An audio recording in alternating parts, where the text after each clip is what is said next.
Welcome to Spring Resorts Eastland Heights by Mega World. Pumunta nga pala kami dito dahil birthday ng anak na kaibigan ko. And ito yung unang naisip ko kasi hindi masyadong crowded na lugar.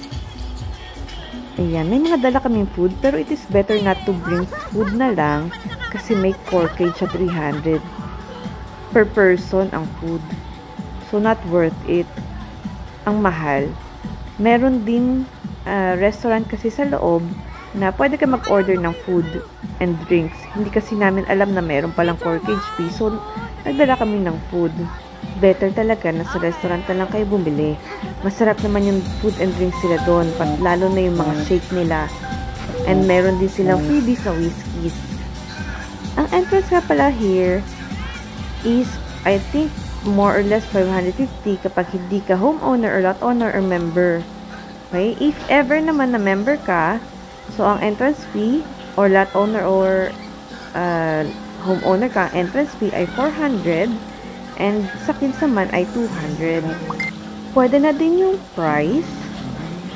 Syempre medyo may kamahalan pero kasi yung lugar is worth it. Hindi masyadong crowded kung naghahanap kayo ng hindi masyadong crowded na lugar. Meron din 2 slides sa pool. Yung color yellow is mas maikli kaysa sa color green. Yung color yellow kasi isang bilog lang yung ikot niya. Yung color green kasi parang 2 na ikot na parang bilog. Okay, so medyo mas mahaba siya. At saka ang babagsakan mo, I think 4 feet lang to. Mababaw lang, kaya kaya ng kids.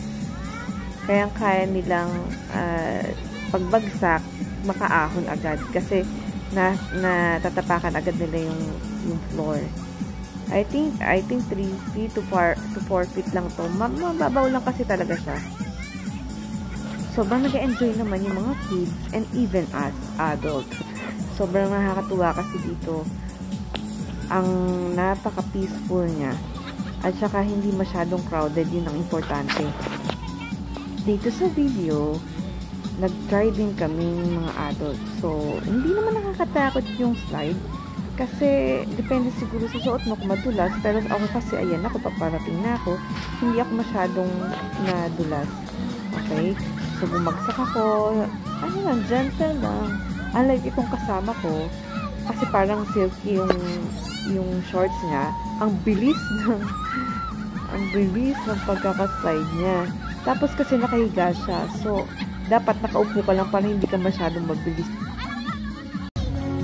At saka nakakatuwa pa dito, marami silang lifeguards. Talagang nakabantay, nakatingin lang talaga sila sa mga swimming.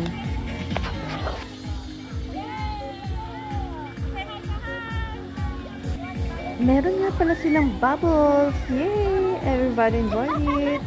Itong nakakatuwa sa lahat. At sobrang nakakatuwa talaga. Nakaka-enjoy. Nakakalibang, parang bata, di ba? O, lahat nag-e-enjoy. Ito yung masaya, yung bubbles. Kasi parang, I think, every hour naka-open to. Ayan. So, nag-e-enjoy kami kasi, lalo na yung kids, sobrang na-enjoy nila. Hindi ko rin in-expect na meron palang bubbles. Okay? So, the pool is clean. Food and drinks are delicious. Tops are very accommodating nga. And, there's a lot of lifeguards. At saka, meron mga standing ng mga upuan, tsaka lamesa, tas meron mga payong. Okay, so may masisilungan kayo. I think may bayad din yung cottage, pero mura lang yung nakuha namin, parang 250 lang. Pero enjoy naman, masaya. Tapos, nakakatuwa pa doon, meron silang iwata na parang fun. So, hindi masyadong mainit. At saka masaya. Ang ganda-ganda dito. Nakakatuwa. Definitely, babalik ulit kami dito. Ayan, no? Nag-e-enjoy kami dyan. Yan. Nakakatuwa yung bubbles kasi ang dami, oh. Di ba? Yung mga adult tuwan-tuwa. Okay? So, dito sa place na to, hindi masyadong crowded pa. Okay? Bagay na bagay ito sa quick getaway ng family or friends. Visit Eastland Heights by page sila and then inquire there. Thank you!